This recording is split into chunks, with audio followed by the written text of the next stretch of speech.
Hey guys, in this particular video tutorial, I'm going to show you how to check for multicollinearity in Stata using condition index. As I said in the first video, this particular techniques or approach is advanced method. And please, I want you to pay close attention. The video is going to be very short, but you must pay close attention so that you will not have issues whenever you are using this particular approach to check for multicollinearity in Stata. The first thing you need to do is to install this particular test, and you can do that using this particular. Once you install the test, then you will be able to make use of it for your multicollinearity test. So in case you don't have it installed in your Stata or on your state, you can just copy and paste this code here. Once you copy it here, paste it, it's going to install the test and you'll be able to use it afterward. I've already installed it. Just join this test to this particular one. So once you are sure that the test has been installed, then the next thing is just to run the test. In this case, you don't need to perform regression test first. What you just need to do is to run this code. This boolean is the command and these are the variables. So what I need to do now is to highlight everything here, then I execute. So after the execution, you can see that I have the VIF, that is variance inflation factor. I have tolerance,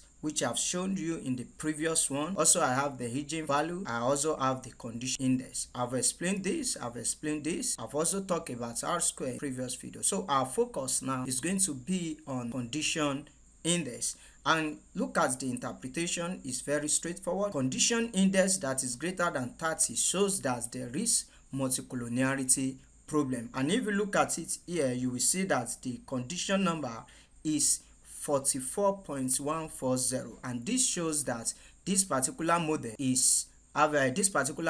have a multicollinearity problem. So as I've said in the previous video, these two variables are collinear. So what I just need to do is to drop one of the variables. So once I do that, this will be less than 30. So let me drop this WTI, then conduct the test again, and now you can see that the condition number is 10.17553, which is less than 30. So based on this, we can say that this model or these variables are not collinear. And another thing is, in case this condition number is greater than 15 but less than 30, you can still manage it and just assume that it is a moderate issue. It's something that will not affect your estimates. But like the first one that I estimated here, this one will certainly affect your coefficients. So you must ensure that you address it before moving. Now, the next question is, what should I do if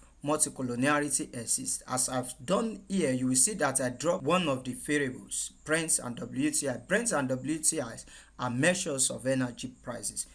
You understand? So the first thing that you need to do when you encounter multicollinearity issue is to drop one of the variables. You should not just ignore it. If you ignore it, it's certainly going to affect your results. So you can drop one of the two variables. Once you do that and you re-estimate the model, then or you you execute the code again, then you'll be able to come up with a value that is far less 30. Also, you can just compute an index. You combine Brent and WTI, then you come up with an index that will represent those two variables using the principal components approach or whatever methods that you want to use.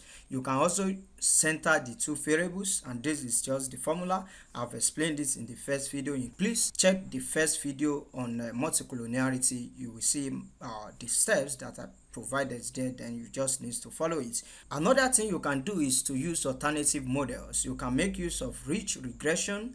You can also make use of principal components regression approach. So the best thing is to either drop one of the two variables. If it is possible for you to compute an index, you can also do that as well. I won't suggest using alternative model, except the variables are very, very important. If there are variables that you cannot do it in your model, of course, you can either compute an index using all the variables that are collinear, or you use the alternative model. So with this, we have come to the end of this particular video tutorial. Please, if you have not subscribed to our channel, kindly make use of the subscribe button below to be part of this great channel.